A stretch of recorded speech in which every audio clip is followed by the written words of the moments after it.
Par contre, ça m'a épaté qu'il y ait dans une société une personne qui ne se charge que de la coordination des associations. Je trouve ça extraordinaire. Les réseaux sociaux, c'est bien, la publicité dans les journaux, c'est bien, les interviews, c'est bien. Mais ce qui est encore mieux, c'est d'être proche des gens. Encore une fois, c'est notre fil rouge. Être près de ces malades. Et seules les associations, à aujourd'hui, de patients, nous permettaient d'être près d'eux.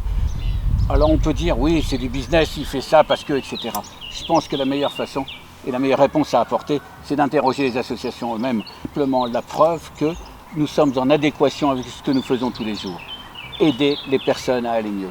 En 2013, j'ai souhaité partager cette expérience et venir en aide aux personnes qui, comme moi, étaient un peu découragées. Donc j'ai créé mon association, Histoire de Poids.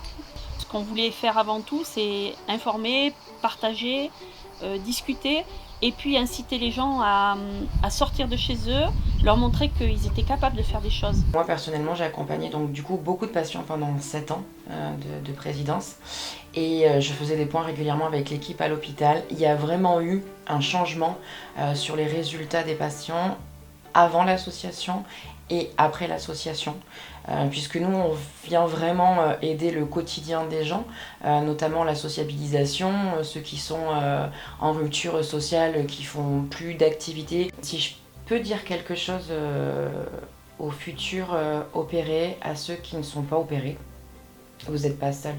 Rapprochez-vous des gens qui peuvent vous comprendre. Malheureusement, c'est pas toujours la famille et les amis proches les plus adeptes pour faire ça. Mais il y a toujours une raison. Dans tous les cas, il y a un mal-être bien plus profond. Et heureusement que, peut-être pas à chaque coin de rue, mais il y a des gens qui peuvent gratter, il y a des gens qui peuvent nous aider, il y a des gens qui peuvent comprendre. Et c'est juste ça qui nous manque. Au-delà d'être opéré ou pas opéré, psychologiquement, il y a un enjeu. Et quand on commence à s'occuper de ça, c'est le premier pas pour essayer de guérir. Moi, il y a plus de prévention que de chirurgie et tout ça. Donc, même si moi, la chirurgie, je suis passé, j'ai quelques adhérents, mais les 3/4 de mon association, des personnes de mon association ne sont pas opérées.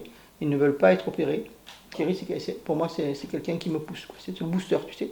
Il me fait avancer. Et je me dis, si lui, il arrive à avancer, il faut que moi, j'y arrive aussi. On s'est rencontrés sur Aix, tu es venu. J'étais déjà très étonnée que tu viennes, qu'il y ait quelqu'un qui s'occupe des associations. Par contre, ça m'a épaté. Qu'il y ait dans une société une personne qui ne se charge que de la coordination des associations, je trouve ça extraordinaire. Thierry, pour moi, en tant que présidente d'association, je trouve qu'il représente la générosité, la bienveillance. C'est toujours pour avancer, pour faire évoluer les choses, pour chercher plus loin, pour aider les gens. Il y a une écoute constante. C'est pas juste une écoute au début, c'est une écoute au début et ça continue. Thierry a mis en place quelque chose, a monté quelque chose et ensuite il y a tout le suivi qui est derrière.